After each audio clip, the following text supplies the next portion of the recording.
श्री स्वामी समर्थ। या व्हिडिओमध्ये मी तुम्हाला दत्त जयंती का साजरी करतात आणि गुरुदत्तांच्या जन्माची कथा सांगणार आहे। त्या अगोदर तुम्ही चॅनलला नवीन असाल तर सबस्क्राइब करा। चला तर मग व्हिडिओला सुरुवात करू। मार्गशीर्ष पौर्णिमेच्या दिवशी मृग नक्षत्रावर सायंकाळी दत्तांचा जन्म झाला, म्हणून त्या दिवशी दत्तांचा जन्मोत्सव सर्व दत्त क्षेत्रात साजरा होत असतो। या दिवशी दत्तांची मनोभावाने पूजा उपासना केल्यास दत्त तत्वाचा अधिकाधिक लाभ मिळण्यास सहाय्य होते। अशी मान्यता आहे की ब्रह्मा, विष्णू आणि महेश या तिन्ही देवतांचे स्थान या दिवशी सर्वोच्च परी आहे। या तिन्ही देवांचे अंश म्हणजे श्री गुरुदेव दत्त। मार्गशीर्ष महिन्याच्या पौर्णिमेला दत्तव्रत व दत्त दर्शन केल्याने भक्तांचे सर्व मनोरथ पूर्ण होतात।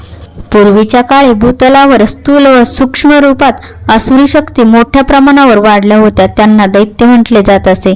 देवगणांनी त्या असुरांची शक्तींना नष्ट करण्यासाठी केलेले प्रयत्न असफल झाले, तेव्हा ब्रह्मदेवाच्या आदेशानुसार वेगवेगळ्या ठिकाणी वेगवेगळ्या रूपात दत्त देवतेला अवतार घ्यावा लागला। त्यानंतर दैत्य नष्ट झाले, तो दिवस दत्त जयंती म्हणून साजरा करतात। दत्त जयंतीला दत्त तत्व हे पृथ्वी तलावर नेहमीच्या तुलनेत 1000 पटीने कार्यरत असते। या दिवशी दत्ताची मनोभावाने उपासना केल्यास दत्त तत्वाचा जास्तीत जास्त लाभ भेटतो।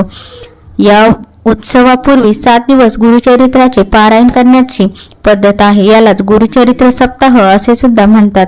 दत्त मंदिरांमध्ये भजन, कीर्तन यांचे कार्यक्रम आयोजन करतात।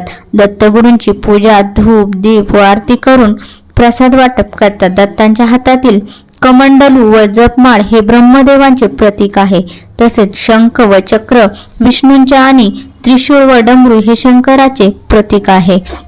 दत्तात्रेय हा शब्द दत्त व आत्रेय अशा 2 शब्दांनी बनला आहे। दत्त या शब्दाचा अर्थ आपण ब्रह्मच आहोत, मुक्तच आहोत, आत्माच आहोत अशी त्रिगुणांची अनुभूती ज्याला आहे असा, आणि आत्रेय म्हणजे अत्री ऋषींचा मुलगा। श्री दत्तात्रेयांच्या जन्माविषयी विविध कथा प्रचलित आहे, मात्र या सगळ्या कथांमधून श्री दत्त हे अत्री ऋषी व माता अनुसया यांचे पुत्र व विष्णूचा अवतार आहे असा बोध होतो। अत्री ऋषींनी पुत्रप्राप्तीसाठी कुलपर्वतावर घोर तपश्चर्या केली, त्यांच्या तपाने सारे त्रिभुवन पोळून निघाले।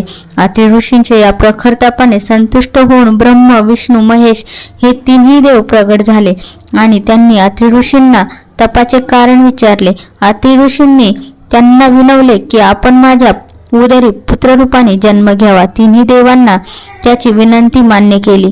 देवांच्या आशीर्वादाने दत्तात्रेय, सोम, दुर्वास हे 3 पुत्र आणि शुभात्रेयी नावाची कन्या अत्री ऋषींना प्राप्त झाली। अशी ही छोटीशी दत्त जन्माची कथा आहे। श्री स्वामी समर्थ। जय जय स्वामी समर्थ।